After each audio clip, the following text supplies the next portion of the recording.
How has the magazine been able to launch some of the other things that you're doing besides books, your dinners?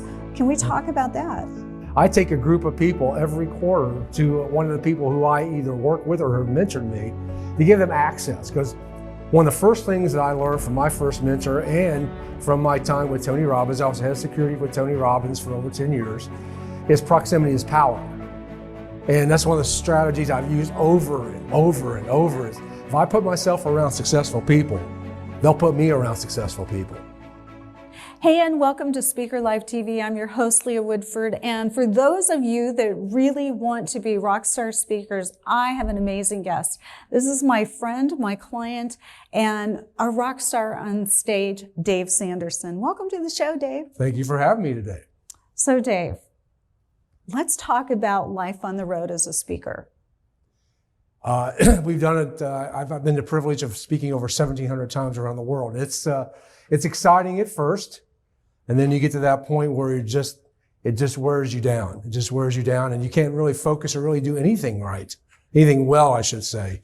You're so diverse on so many things. You're just dabbling instead of really focusing. Now, everybody thinks it's glamorous. Living out of a suitcase, going town to town, stage to stage. What's it really like?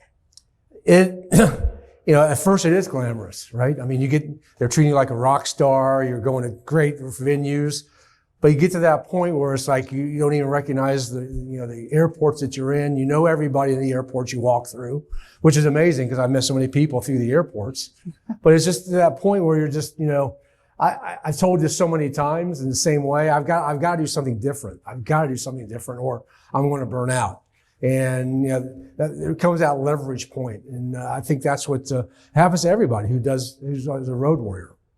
Dave, we've been working together for 3 years. For those in our viewing audience, Dave has an amazing, beautiful magazine called Moments Matter, and it's stunning. But you were a little gun shy about doing the magazine up front. Can we talk about that a little bit? Most definitely. I saw no value in it.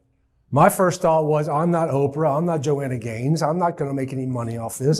It's a lot of work, because here's the backstory. And when Tamara was talking, I was reminiscing because I had my own podcast and I was producing my own podcast. It was a lot of work to do the podcast. And by the way, I was doing internet radio at the same time.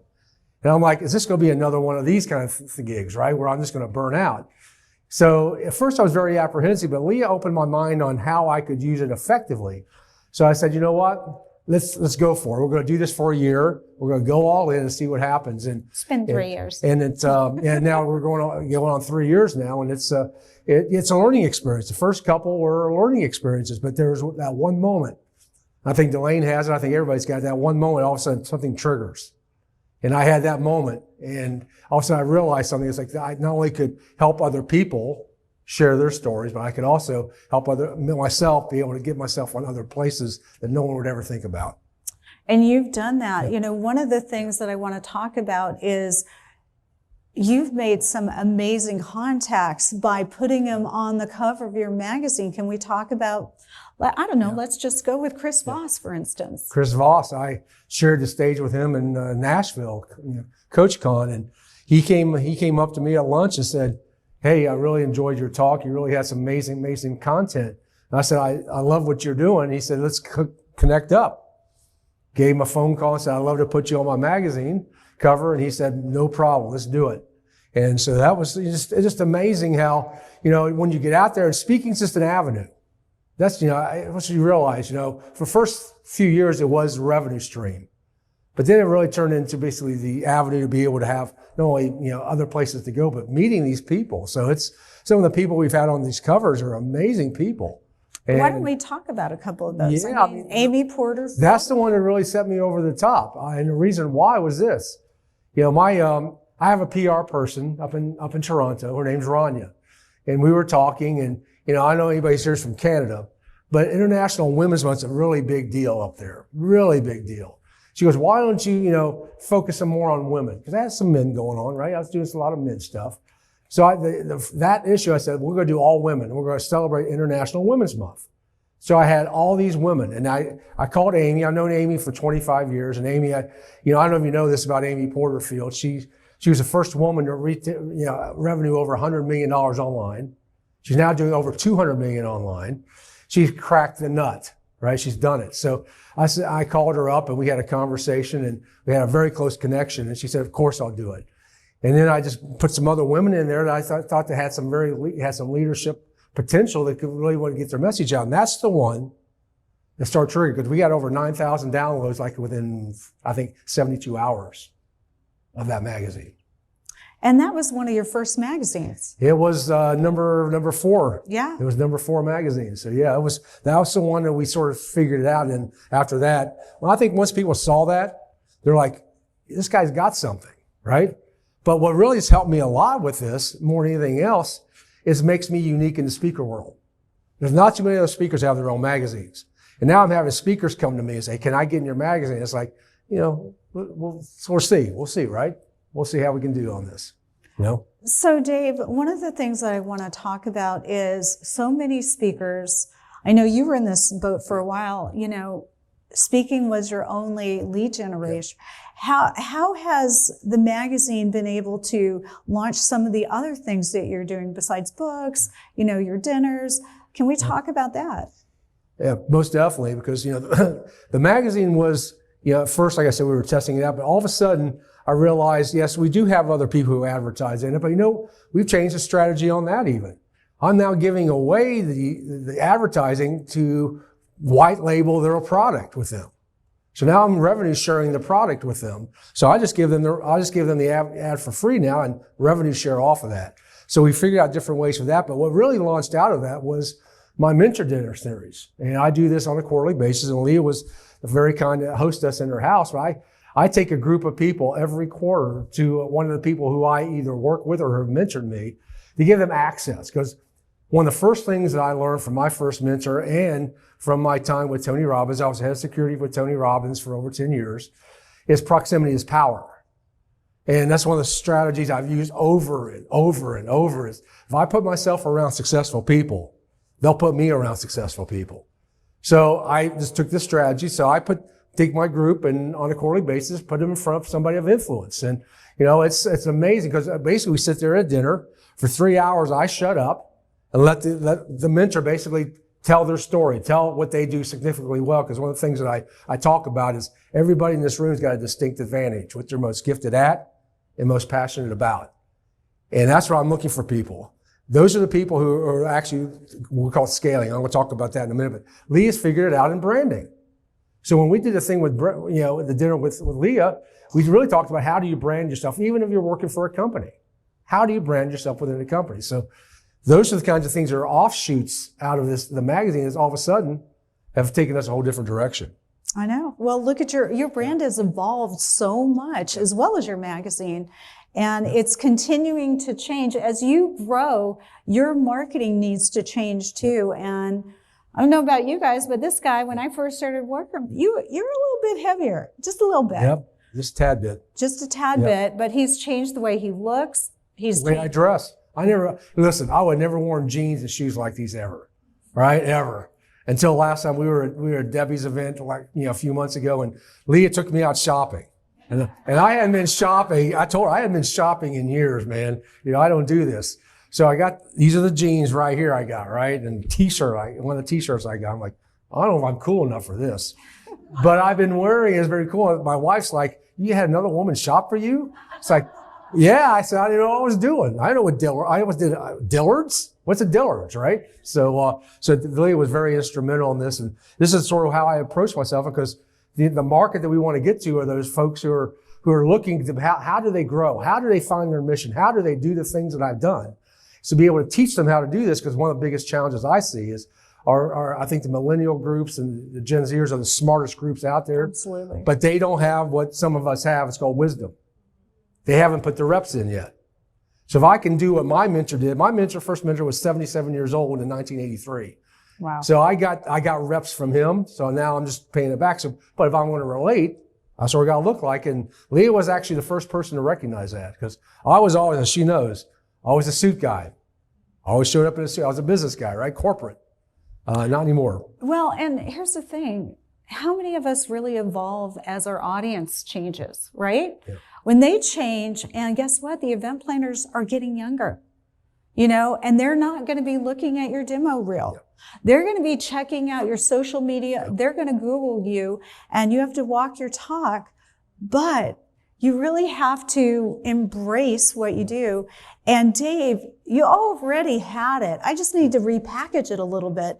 And we've shifted the magazine. As your brands evolved, the magazines have evolved. It's totally evolved. It's amazing. The last couple editions. I mean, the spring edition this year, once again, it went off. We had over 9,000 downloads again on the spring. So I think we've got something there. And the next one coming out, which we're working on right now, it's really going to be amazing because on the cover it's going to be a lady who's won 7 national championship, NCAA championships. But she broke the glass ceiling in women's leadership. And that's what I'm looking for. And it's someone who's had their moment and figured out that moment and took that moment and did something with it. That's what Moments Matter is all about. What did you do with that moment? Because everybody here's got a moment. But what are you going to do with it? Most people don't do anything with it. Let's talk about how you can do it because I want people to see it's not impossible. I talk about the unbelievable dream, unbelievable goal. That's what I teach now, how to do that. That's what we're doing the summit for. I'm going to share that in a second. But well, let's talk about your summit, Dave. Yeah, and I'm very excited about it because for many years, I've been thinking about doing something, but I tell you, I started thinking back at the moment, and you actually talked about this a little bit earlier in a different way. As you may know, I was head of security for Tony Robbins for many years. We were in Chicago, ready to do an event. This was after the Miracle on the Hudson. And he called me to his suite. And usually when he calls you to suite, you go out and do a power walk and do rah, rah, rah, get him ready to go, right? But he said, I'm going to find another security director. I was like, why? I said, it's like, he goes, listen, it's time for you to do this. It's time to burn the boats and just do this. He said, if you keep doing this, you're never going to do what you really must do. So at the moment I realized some people in life have more certainty in you than you have. What a gift. He had much more than I had, but that was the impetus. So for all these years, I started building this framework because I'm trying to figure out how did I transition from a corporate world, very successful, to be able to be an entrepreneur, and stages is just one avenue. So this is why I designed this, this scale, it's a success summit, because for the first time, I'm going to share this framework because people want to understand there is a way to do it, right? And I just figured out some of the strategies on how to do it. And it's interestingly, I don't even know if you know this or Debbie knows this. I got a call 3 weeks ago from the senior vice president of digital innovation from the NFL. Wow. Now, I'm a football guy, right? So I'm like, okay, they want me to speak. This is great. I'm all in, right? I'm getting, and she said, that wasn't what it was about. Uh-huh. She said, she wanted to talk to me about how did I do this? And I said, what do you mean? She goes, you figured out the secret sauce. How did you do this? So I talked to her for an hour and I invited her to come to the summit. She's going to be at the summit. She's paying to come to the summit. And I said, Jennifer, you sit 5 seats away from Roger Goodell and you're in Manhattan. You have more resources than you know what to do with. Why? She goes, you figured out the secret sauce, but more importantly, she said, you're authentic. That's it. And that was the thing. I said, okay, I got it. This is why we're doing the summit. And and Leah's going to be there, and Debbie's going to be there, and Colin's going to be there, and Delaine's going to be there. And the reason why they're all there is not only are they very talented, but I want them to talk about how they scale through branding, scale through speaking on stage, scale on how to do communications, right? How to do this, how to scale through leadership with women, how to do this. Because there's a strategy to scale. I'll set the framework, and all they're going to do right now is show how to do it. So I encourage you. You probably got a flyer here. I put these out because I would love for you to be able to come to this because we're really filling up very quickly. But the QR code will give you an opportunity to save $150 on VIP or the general admission. But what's really cool about what we're doing is something different. Is the first day it's going to be a VIP experience, which is not different, but we're going to have it at the Sullenberger Aviation Museum, where the plane is, Miracle on the Hudson. We're going to do it at the plane. So you get the opportunity to not only hear and do some new content, but an experience in the plane where all this happened. The second day, for day one for our event, we're going to do a fire walk. I'm bringing Tony Robbins, fire walk chief, to come in. We're going to do a fire walk to help you break through the fear and show people how to do this.